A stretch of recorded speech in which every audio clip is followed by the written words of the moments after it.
Assalamualaikum warahmatullahi wabarakatuh.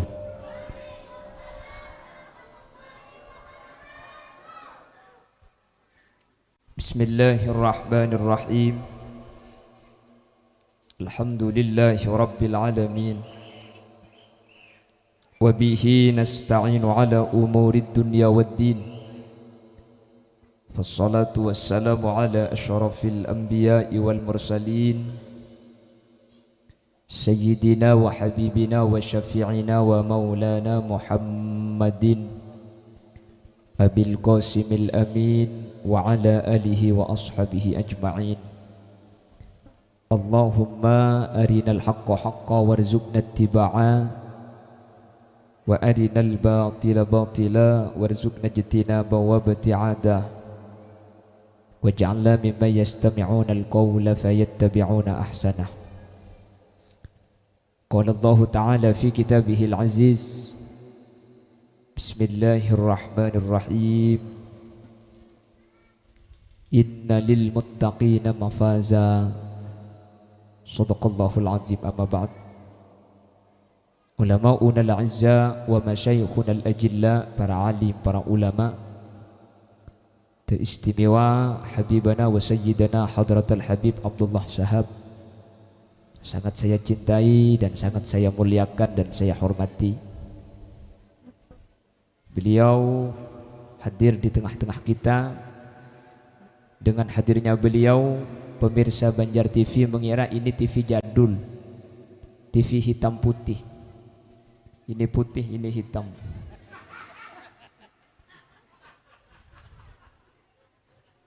Tapi memang lain pabrik. Habib itu kenapa kok dikatakan Habib? Karena nasabnya sambung dengan baginda Rasul Sallallahu Alaihi Wasallam. Makanya kalau beliau lebih tampan dari saya wajar. Saya nasabnya enggak jelas. Juga saya hormati yang mulia Kiai Haji Mohari SAG MIKOM, Kiainya Jin dan Manusia.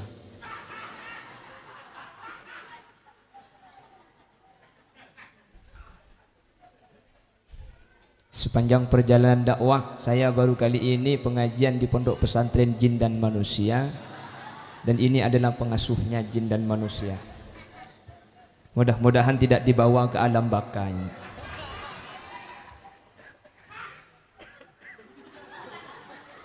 Ini masuk kalangan jin bukan yang kita ya? Soalnya ketawanya kok sudah beda itu.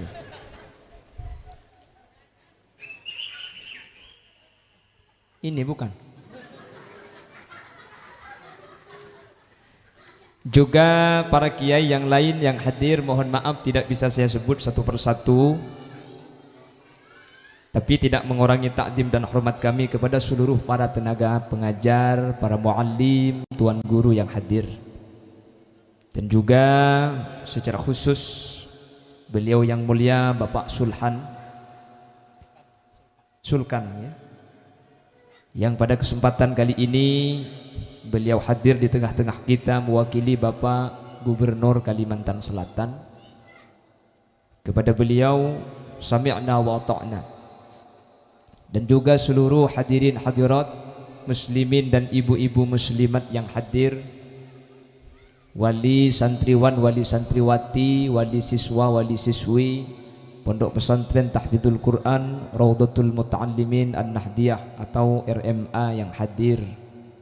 Alhamdulillah pada kesempatan kali ini kita hadir di majelis ini dengan taufik hidayah ma'una inayah. Saya yakin, hakul yakin beserta ridho Allah. Mudah-mudahan pertemuan ini bukan hanya pertemuan di dunia saja, mudah-mudahan di akhirat kita tetap dipersatukan dalam keadaan masuk surganya Allah. Maka eba bolong mun ineraka mentir tak terasa. Ini Madura kan? Paham? Ada sebagian yang bukan Madura, jadi nanti saya campur bahasanya, saya sesibak ya.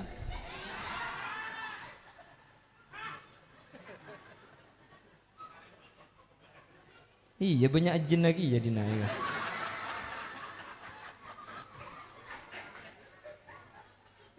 Karena ini acaranya ibu-ibu muslimat. Nggih Pak Yai. Nanti bonus saya kasih kesempatan untuk bertanya. Jadi dengarkan yang saya sampaikan. Bagi Anda yang tidak paham, saya kasih waktu untuk bertanya bagi ibu-ibu. Kalau tahu dan bisa saya jawab, saya jawab. Kalau tidak bisa saya jawab, saya nikahi langsung, saya jawab di rumah. Wah kopak juga. Udah langsung ngakabin boy, maju tak usaha pengajian.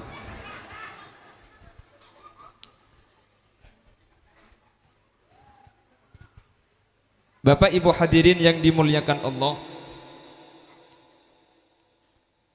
Baginda Rasul sallallahu alaihi wasallam itu pernah menyatakan arba'atun min sa'adatil mar'i. Ada 4 faktor yang bisa menyebabkan kita hidup bahagia di dunia. Dan ini pasti benar. Karena yang menyatakan adalah Baginda Rasul sallallahu alaihi wasallam, gak mungkin salah. Kalau kita hidup di dunia jauh dari perasaan tenang, bahkan sulit mendapatkan kebahagiaan hidup, pasti dari 4 ini ada yang konslet.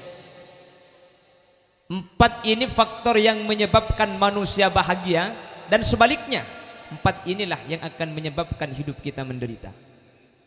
Akan saya sampaikan, mudah-mudahan jadi ilmu dan bisa kita perbaiki, sehingga semua yang hadir termasuk kelompok dan golongan yang sa'idun fid dunya wa sa'idun fil akhirah.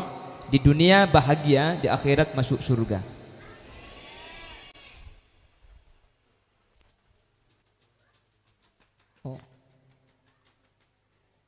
Permintaan dari Habib yang merokok dimatikan dulu, nggih. Nanti bisa disambung, bukan disambung, di-UDI lagi nanti setelah.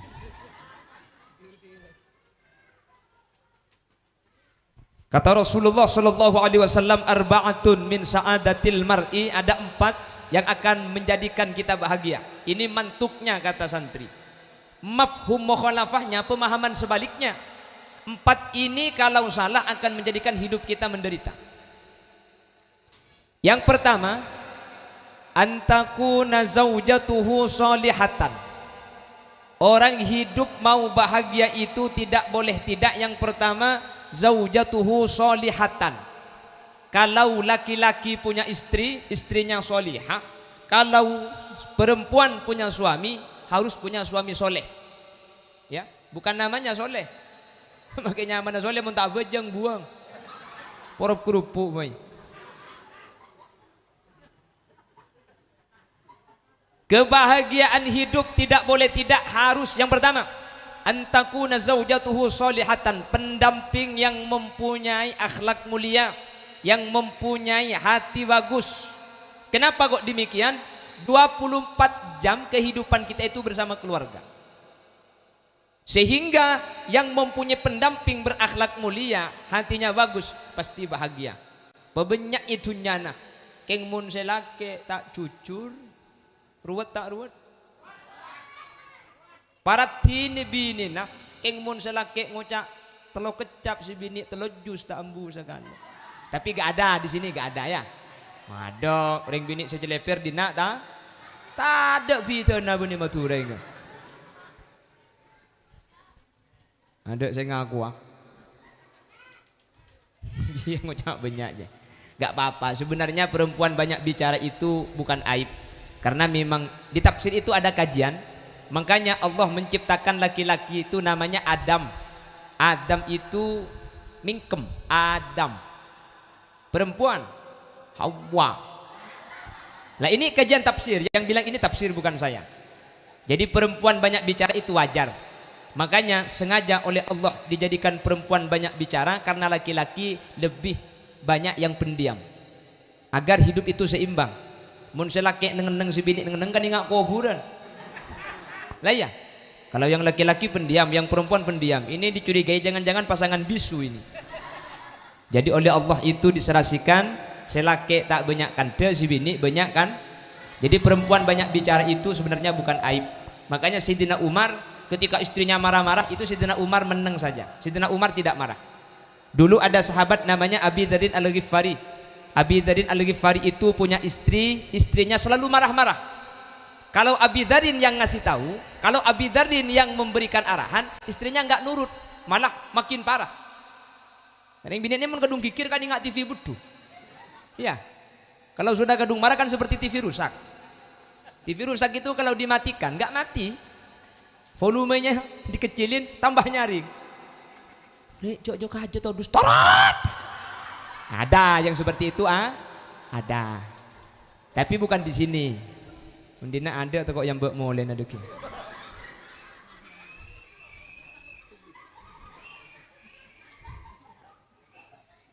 Allahumma sholli ala Muhammad. Torot tinggal sebenting hadir ke pengajian. Enten tak kira tok ni kapan umur sebita kambu saya kabur kan. Allahumma sholli ala Muhammad. Jadi Abi Dzar itu karena istrinya marah-marah, Abi Dzar teringat. Loh, Sayyidina Umar itu kan sampai setan takut sama Sayyidina Umar. Akhirnya Abi Dzar itu mau minta tolong kepada Sayyidina Umar agar Sayyidina Umar yang memarahi istrinya Abi Dzar.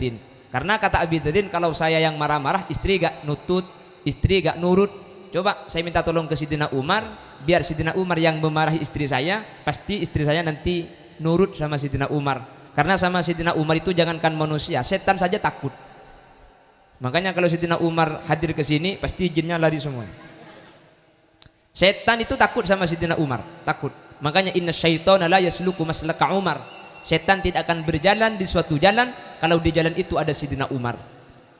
Jadi Abi Dzar berangkat ke rumah Sayyidina Umar dengan niat ingin minta tolong agar Sayyidina Umar memarahi istrinya Abi Dzar, agar istrinya Abi Dzar berhenti yang marah-marah sama Abi Dzar. Nyampe ke rumahnya Sayyidina Umar, tok, assalamualaikum, nggak dijawab. Ketika didengar di dalam Sayyidina Umar lagi dimarahi istrinya. Pulanglah Abi Dzar. Setelah pulang lalu dipanggil sama Sayyidina Umar. Kamu tadi ke sini Abi Dzar? Bala ya Amirul Mukminin. Benar, saya tadi ingin menghadap Tuan Amirul Mukminin. Dengan tujuan apa? Minta tolong Tuan. Minta tolong apa? Istri saya marah-marah. Kalau saya yang memberi arahan, istri saya malah makin marah. Dan saya ingat bahwa sama Sayyidina Umar itu setan pun takut, apalagi istri saya yang cuma setengah setan. Jadi saya ingin minta tolong kepada sampean untuk memarahi istri saya agar istri saya berhenti yang banyak bicara. Terus gimana? Tak pikir-pikir saya gagalkan niat saya. Kenapa? Loh, istri sampean marah-marah, sampean juga nggak ngelawan. Berarti sampean kan sama-sama DKI di bawah kekuasaan istri. Termasuk suami-suami takwa, takut sama istri tua. Sayyidina Umar senyum, lalu dia menjawab, Abu Dzar, saya tidak takut sama istri saya. Wong sama setan saja saya gak takut, sama orang kafir saya gak takut, apalagi sama istri saya. Loh, kalau gak takut kenapa gak melawan Tuan? Ya Abu Dzar, hiya qad waladat auladi, istri saya ya, istri saya lah yang melahirkan anak-anak saya. Jadi saya bukan tidak bisa melawan, tapi setelah saya mau melawan istri saya, ingin menyakiti istri saya teringat bagaimana perjuangan istri saya hamil 9 bulan, melahirkan antara hidup dan mati, menyusui selama 2 tahun dan membesarkan anak-anak saya, mencuci pakaian, memasak nasi, membereskan rumah. Pekerjaan perempuan itu tidak ada selesai-selesainya. Dari bangun tidur sampai tidur lagi perempuan selalu bekerja. Dari cekena tedung sampai tedung pole tang bini alakoh tedung aki iga lakoh.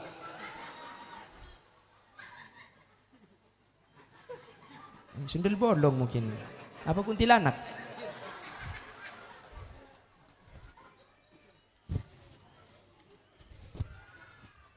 Jadi kata Sayyidina Umar, perempuan itu marah itu biasa. Jadi perempuan marah-marah itu biasa. Karena perempuan itu senjatanya 2. Kalau enggak marah, nangis. Andalan ini. Kalau enggak marah, nangis. Kalau marah sama nangis diabaikan, minggat.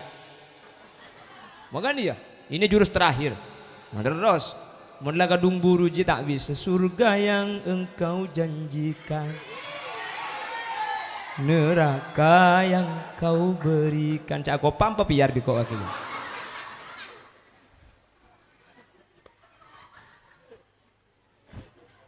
Mi beda samonyi kuntilanak.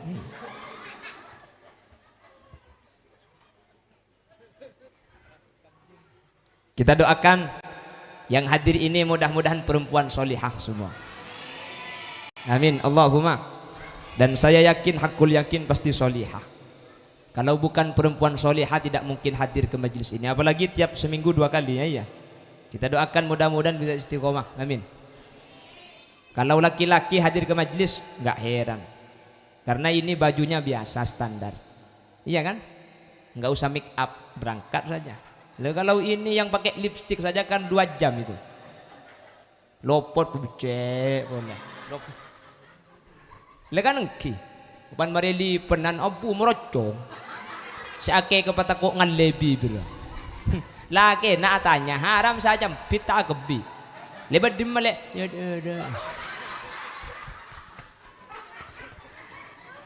Jadi kalau perempuan masih bisa hadir ke majelis-majelis taklim seperti tempat ini berarti sampian luar biasa. Saya doakan mudah-mudahan istiqomah. Amin Allahumma. Mudah-mudahan istiqomah dan mudah-mudahan oleh Allah sampai hari kiamat sampian. Enggak sampai hari kiamat ya, sampai mati maksudnya. Mati itu kiamat sugro, sampai mati tetap dalam keadaan menuntut ilmunya Allah Subhanahu wa taala. Amin Allahumma. Kenapa kita doakan hadirin perempuan ini menjadi wanita solihah? Yang pertama, kebahagiaan itu keluarga yang sakinah, keluarga yang suami soleh, perempuan solihah. Jadi kalau sudah berkeluarga, ini cantik tampan itu nomor sekian. Yang dikedepankan akhlak. Betul. Kalau orang mau menikah pasti yang menjadi ukuran pertama itu cantik atau tidak, tampan atau tidak. Tapi kalau sudah jadi suami, sudah jadi istri, cantik itu nomor sekian. Begitu juga dengan tampan. Betul. Yang menjadi penilaian menyakitkan atau tidak, perhatian atau tidak, tanggung jawab apa tidak, sayang atau tidak. Makilah genteng, mun tak lemule. Kalau awak tak kaya, gede je tak kaya. Ini tak kaya ke carang, tak kaya ke Barabon. Loh kan iya. Sampian punya suami, suaminya tampan, tampan luar biasa, udah gitu kaya raya, tapi gak pulang-pulang. Desa bini. Kan tinar apa makin lagi coba kore romato, betul. Jelek gak apa-apa, yang penting selalu di rumah, apalagi tampan setia seperti Habib. Allah cek hahu tak kira ndak andi bini dia. Haku. Tapi kalau Habib gak berkenan, saya juga gak apa-apa wakilnya Habib ini. Allahumma sholli ala Muhammad. Allahumma sholli ala Muhammad. Terus yang kedua, kebahagiaan itu wa auladuhu abrara. Punya anak yang beribadah kepada Allah Subhanahu wa taala. Ini kebahagiaan luar biasa kepada kita sebagai orang tua. Tidak ada kebahagiaan dan yang lebih membahagiakan kepada kita orang tua kecuali mempunyai auladan abraron, anak-anak yang taat kepada Allah Subhanahu wa taala. Anak-anak yang berbakti kepada kedua orang tua. Kita kaya raya, tapi anak kita satunya dikejar polisi gara-gara narkoba, satunya jadi pencuri. Meskipun kita kaya raya, kita tidak akan merasakan kebahagiaan. Kaya raya, apalagi kaya saya. Kenapa kok demikian? Karena anak itu kata ulama samratul qalbi, belahan jiwa. Sehingga kebahagiaan orang tua itu kalau sudah punya anak beralih kepada anaknya. Tidak apa-apa nak, saya lapar, yang penting anak kenyang. Kan seperti itu. Kalau sudah punya anak bukan saya, tapi anak saya. Makanya kalau punya anak yang abror, punya anak-anak seperti tadi, sudah hafal surah An-Naba. Betul? Apalagi tadi sudah hafal Nadhaman. Itu orang tuanya dengerin masih hidup, orang tuanya gak mati, orang tuanya masih hidup tapi anaknya ngaji, itu sudah menjadikan orang tua itu bahagia. Apalagi nanti di akhirat anak yang bisa hafal Al-Quran itu akan memberikan mahkota kepada kedua orang tuanya. Artinya anak-anak yang hafal Al-Quran akan membawa orang tuanya masuk ke surganya Allah Subhanahu wa ta'ala. Oleh karena itu saya ingatkan dan saya sampaikan pada kesempatan kali ini, untuk menjadikan auladan yang abror, anak-anak yang takut kepada Allah itu tidak bisa kecuali didekatkan kepada para kiai dan para habaib, para kiai, para habaib, para ulama. Kenapa kok demikian? Karena di akhir zaman seperti sekarang, satu-satunya tempat yang aman dari semua hal-hal yang bersifat negatif itu pondok pesantren dan madrasah. Betul? Yang aman dari narkoba, yang aman dari free love, yang aman dari free sex, yang aman dari pergaulan bebas, Bahkan kalau di pesantren itu mereka tidak tahu handphone, tidak tahu game, itu gak tahu. Televisi mereka tidak tahu. Yang mereka tahu hanyalah kitab Al-Quran. Yang mereka tahu hanyalah nadhaman. Oleh karena itu, mudah-mudahan kita yang punya anak-anak kita oleh Allah diberi hidayah untuk bisa mondok. Loh, anak bisa mondok itu hidayah. Kalau tanpa hidayah Allah gak bisa, meskipun dekat sama pesantren gak mondok. Sama dengan orang yang dekat dengan Mekah. Haji itu panggilan Nabi Allah Ibrahim. Gak semua orang bisa haji. Orang Mekah itu kalau musim haji melakukan safar ke Malaysia, ke Thailand, ke Belanda. Kita antri 15 tahun, ada yang 20 tahun, di Bangkalan itu 25 tahun. Jadi kalau di Bangkalan mau haji standar umurnya, lahir daftarkan itu langsung. Kalau umur 30 daftar haji, itu yang berangkat almarhum sudah. Yang berangkat bukan orangnya, sudah jerengkongnya yang ke Mekah. Kenapa? 25 tahun kita antri. Lah kita itu antri 25 tahun. Yang di Mekah sendiri itu malah ketika musim haji melakukan safar, karena musim libur kan, musim kerja, melakukan perjalanan rekreasi ke Amerika, ke Belanda, ke Malaysia. Kenapa kok demikian? Disitulah pertolongan Allah Subhanahu wa Ta'ala. Oleh karena itu, dekat dengan pondok pesantren tidak ada jaminan akan menjadi orang yang pintar. Kita jauh dari pondok pesantren, bisa saja kitalah orang-orang yang bisa menjadikan anak kita abrar, auladan solihin. Mudah-mudahan demikian adanya. Amin Allahumma amin Allahumma.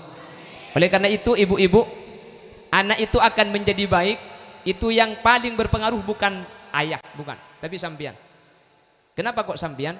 Ibu itu ada 3 syu'ubah, ada 3 musyaqqah, ada 3 beban yang dipikul seorang ibu, dan itu tidak diberikan kepada laki-laki. Yang pertama, hamil. Perempuan yang hamil, laki-laki cuma bisa menghamili. Sepanjang sejarah tidak ada laki-laki yang hamil, tidak ada. Meskipun di Facebook ada, ternyata bukan hamil itu, ternyata penyakit. Yang laki ngandung tabung raja, njak benih keng ngandung, keng sing akan banyak gelu. Nggak ada. Sepanjang sejarah, perempuan ini syu'ubah yang pertama. Yang kedua, syu'ubatil wiladah, sakitnya melahirkan. Kedokteran mencatat manusia normal itu mampu merasakan sakit itu 45 del. Laki-laki hanya bertahan sakit pada puncak sakit 45 del. Sementara perempuan melahirkan itu sakitnya mencapai 57 del. Jadi perempuan lebih kuat 12 kali menahan sakit dibandingkan laki-laki saat perempuan itu hamil. Sakit tak sakit? Cerah banjo. Iya lebar dengan. Sakit banjo, sakit. Jerah banjak. Ya beruntunglah, mudah-mudahan tidak jerah gitu. Mun pah jerah sampean ada orang dina dah.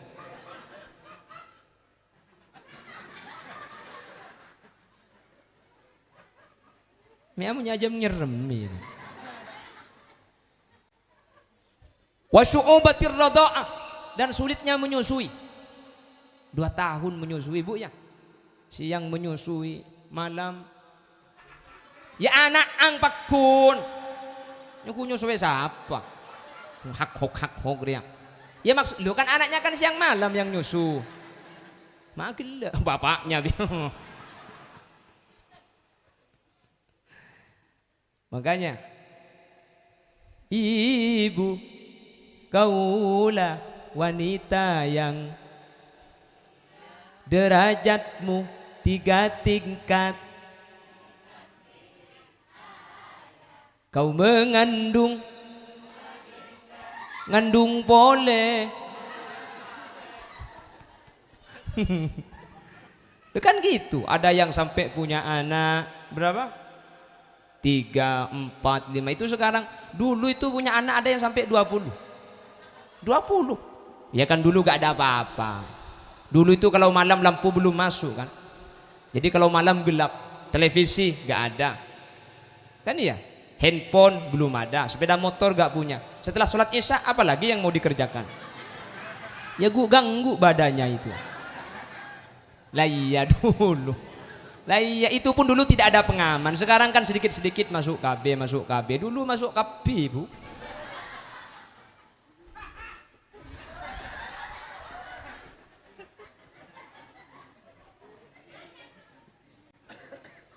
Ini masuk KB-nya orang Madura sama Jawa itu lain, Pak Sulkan.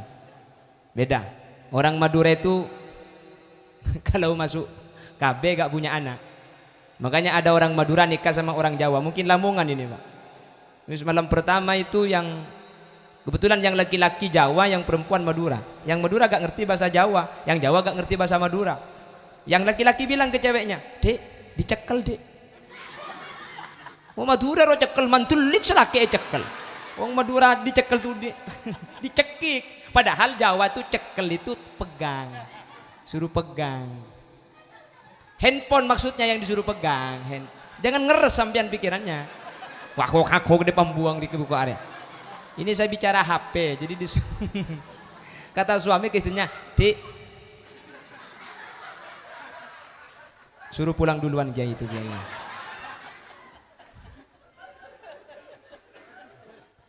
Kata yang laki-laki, "Dik, dicekel. Cekel Mas, cekel bisu ini. Bumbunya rok selaki." Padahal kata si suami, cekel itu pegangakan. Jadi cekeli itu apa? Mohon dipegangkan itu loh. Berhubung nggak ngerti bahasa Jawa.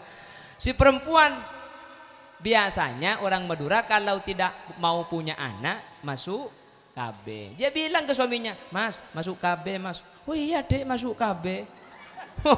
Langsung hamil Pak. Oh masuk KB-nya Jawa masuk KB. Oh masuk KB. Udah. Kalau kata yang Madura masuk KB itu suruh suntik KB dulu. Si suaminya masuk KB ada cecer sekali.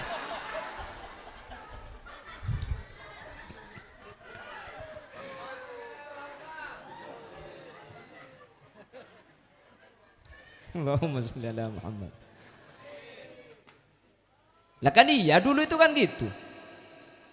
Dulu itu padahal belum ada bidan, tapi dengan izin Allah nggak takut melahirkan.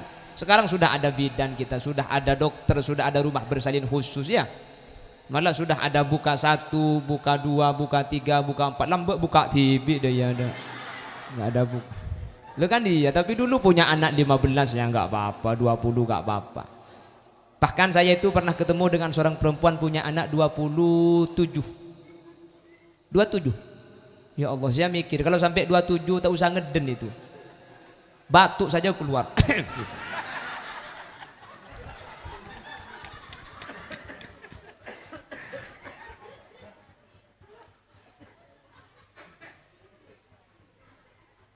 Oleh karena itu kata Nabi Muhammad SAW,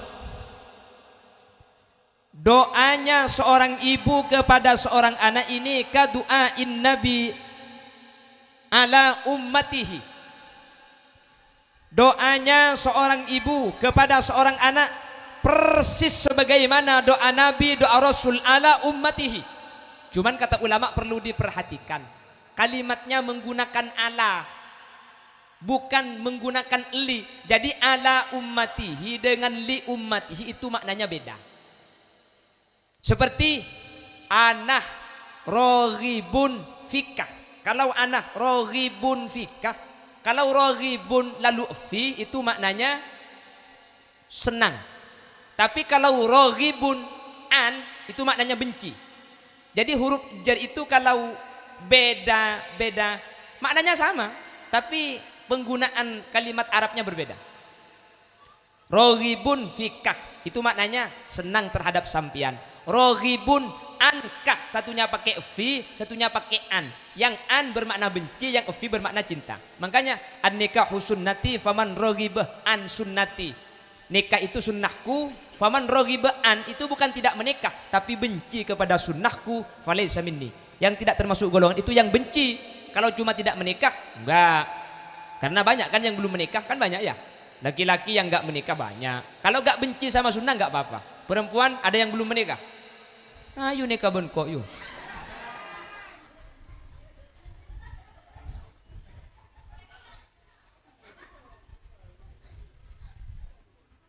Dan Nabi kata gini, doa seorang ibu kepada anaknya itu kadu'air rasuli atau kadu'ain nabi ala ummatihi.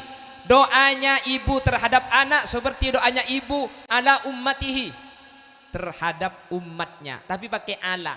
Ulama memberi penjelasan, doa ibu yang mustajab kepada anak itu kalau doa itu doa jelek. Makanya hati-hati.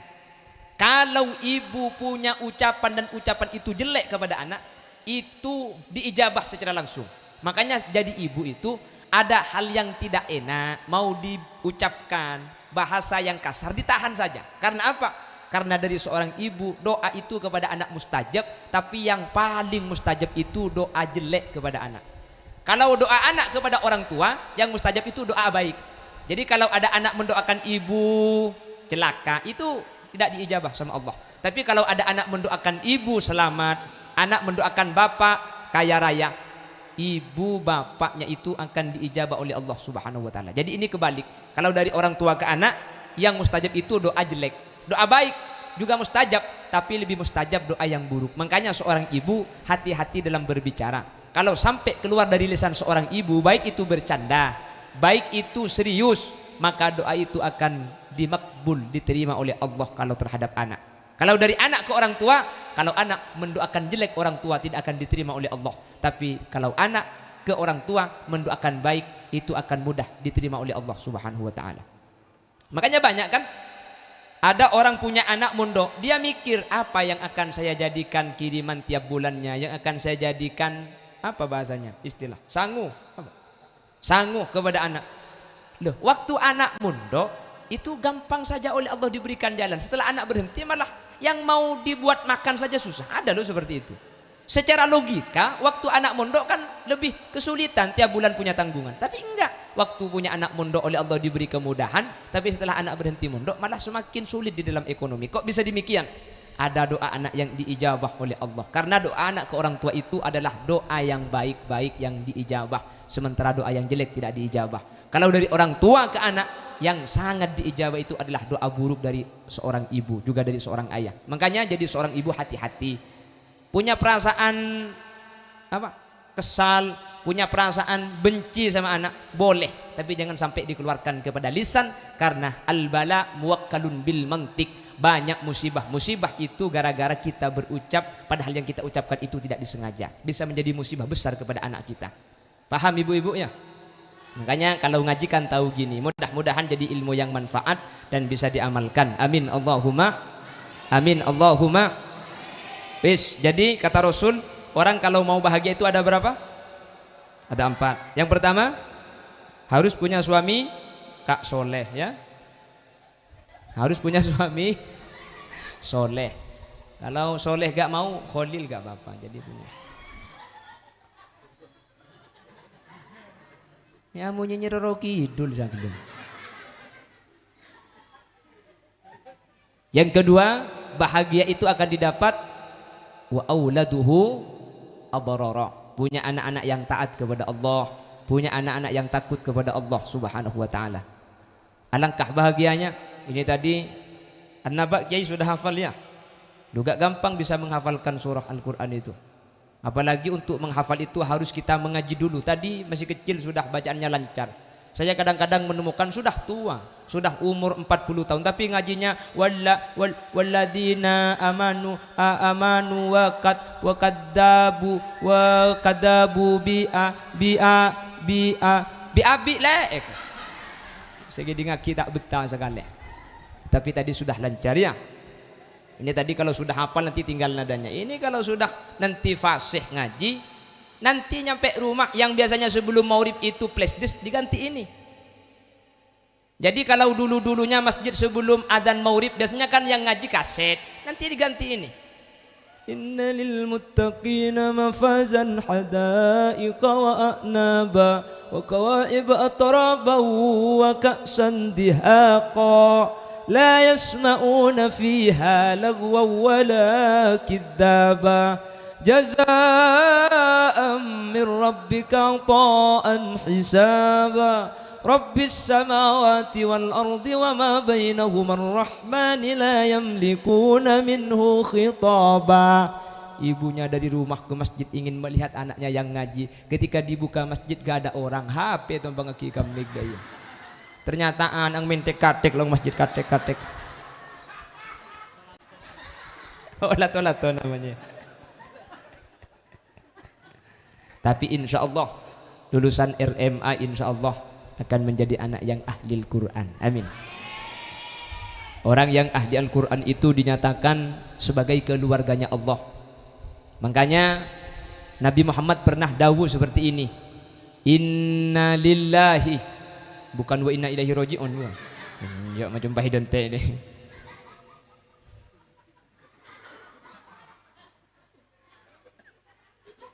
Apa yang pesan gak kalian? Singa nampak selak dia kagak. Kata Nabi Muhammad, inna lillahi, sesungguhnya Allah itu mempunyai ahli minan nas. Allah itu punya kelompok, punya keluarga dari golongan manusia. Sahabat itu heran, loh bagaimana Allah bisa punya keluarga?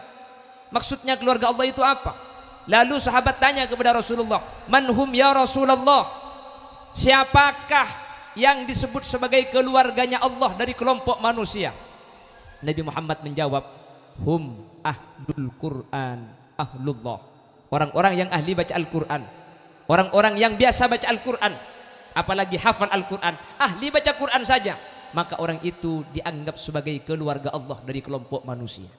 Artinya kalau sudah diakui sebagai keluarganya Allah, tentu tidak akan masuk neraka. Gak mungkin keluarga dijerumuskan ke neraka, ya. Oleh karena itu, yang punya anak, masukkan anaknya ke RMA. Yang tidak punya anak atau anaknya sudah tua-tua semua, sampian yang sudah umur 60-70, biasakan baca Al-Quran. Saya setiap pengajian selalu menyatakan, kita gak ngaji itu bukan karena tidak tahu membaca Al-Quran, bukan karena gak bisa, bukan karena gak punya waktu. Kita tidak menyempatkan diri, bahkan kadang kita lupa.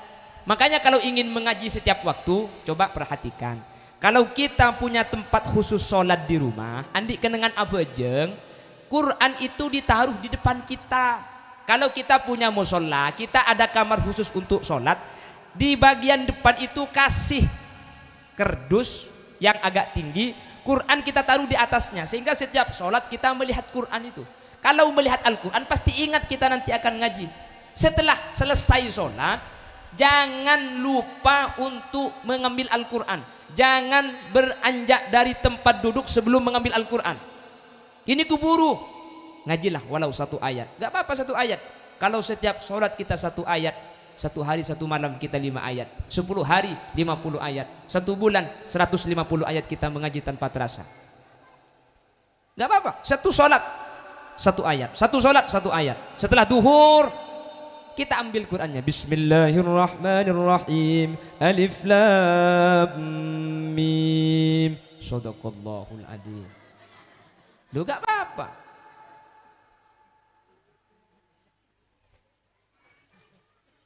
Nanti setelah asar dilanjutkan, Bismillahirrahmanirrahim, Dzalikal kitabu la raiba fih, hudan lil muttaqin, sadaqallahul adzim.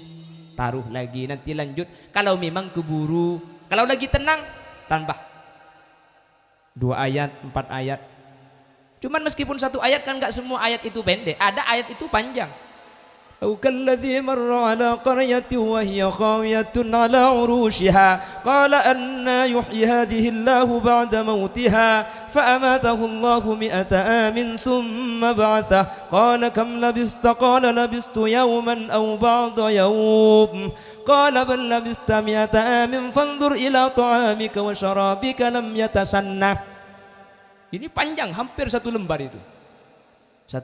Setelah selesai sholat 1 ayat saja. Orang yang ahli baca Quran, kata Nabi Muhammad SAW, hum ahlullah, orang yang ahli baca Al-Quran, mereka itu adalah keluarga Allah. Ini yang pertama. Yang kedua, kalau rumah itu dibacakan Al-Quran, rumah itu akan bercahaya, akan bersinar, rumah itu akan terang benderang.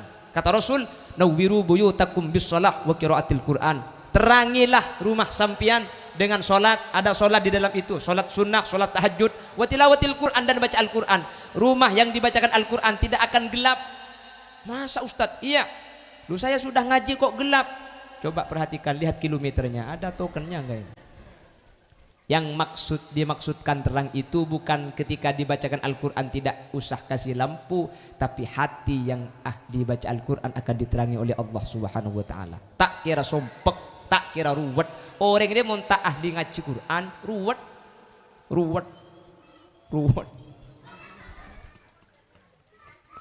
Mudah-mudahan anak-anak kita termasuk anak-anak yang ahli Al-Quran. Amin. Dan insya Allah ini adalah tempat yang tepat tahfizul Quran Rawdatul Muta'allimin An-Nahdiyah RMA. Mudah-mudahan demikian adanya. Amin Allahumma. Suami soleh, istri solihah, anak-anak yang beribadah kepada Allah. Yang nomor 3, apa yang menjadi kebahagiaan orang hidup di dunia? Wa khunata'uhu solihin, punya kerabat, punya kenalan, punya tetangga yang baik-baik. Kadang-kadang keluarga kita baik, anak kita baik, mulut tetangga tidak baik. Ada? Ada. Ruwet mun tebenijnya. Iya, ruwet beli TV, apa cek kredit. Ya tina rama ke kredit cek majar TV. Akalungan emas metasi. Apa na boleh karo metasi, maki akalungan sapi apa? Cek kan kuile RTV. Kan iya.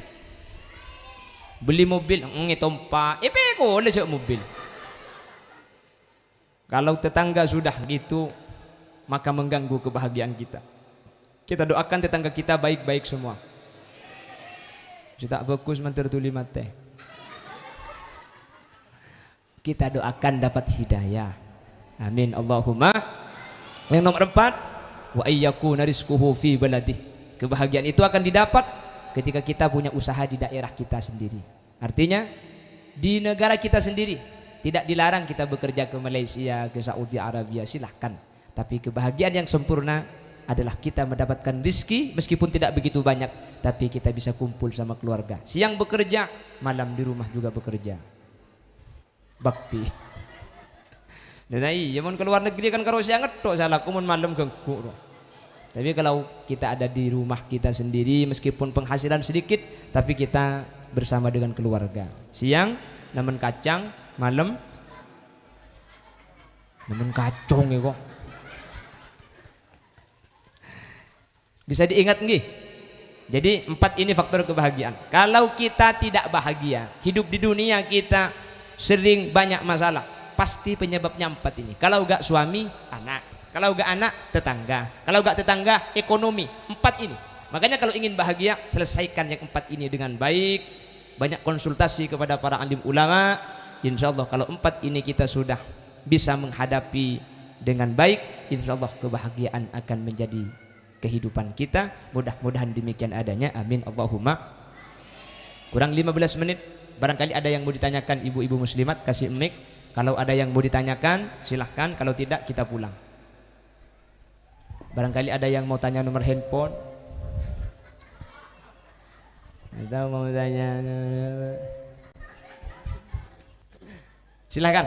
Kalau ada yang mau ditanyakan terkait masalah keseharian sampean, terkait masalah peribadatan, silahkan kasih mic. Kalau memang ada, saya kasih waktu 15 menit.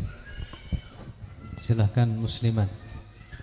Ustaz Jamada sebelahnya mau nanya. Oh jelas ya. Ada. Nah, bagi yang bulan ngerti, nah bagi yang tak ngerti sekali sampai saya tanya tak tahu.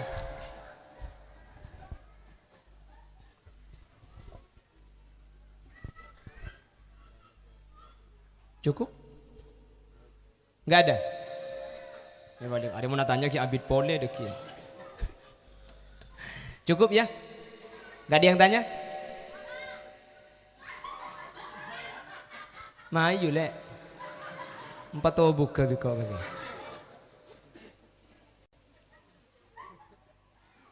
Sudah, enggak ada ibu?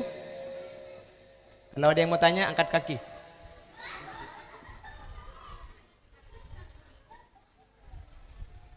Sudah, kalau enggak ada kita tutup.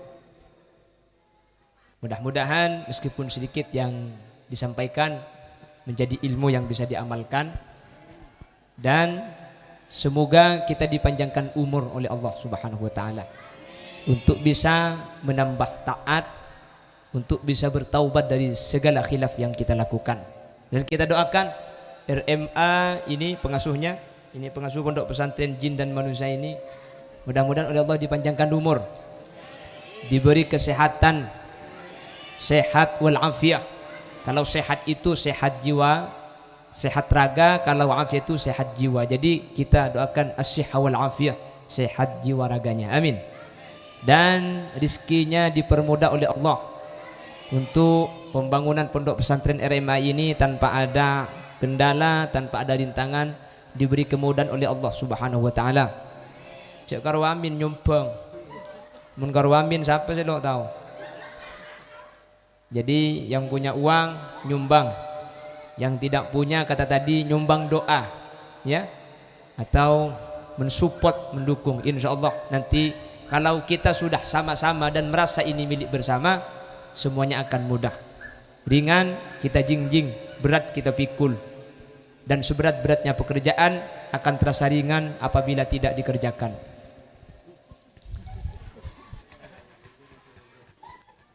Maksudnya dikerjakan sama-sama. Amin Allahumma. Mudah-mudahan sareng Allah kuat untuk menjaga amanah santri.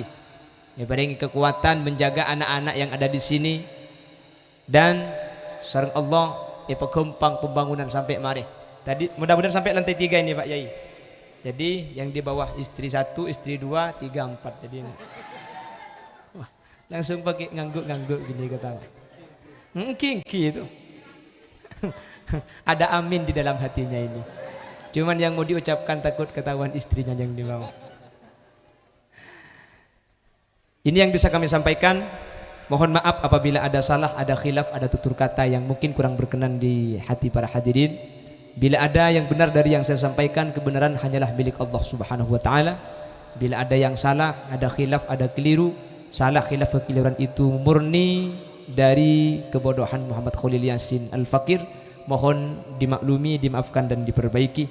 Subhanakallahumma wa bihamdika asyhadu an la ilaha illa anta astaghfiruka wa atubu ilaik. Hadanallahu wa iyyakum ila siratihil mustaqim. Assalamualaikum warahmatullahi wabarakatuh.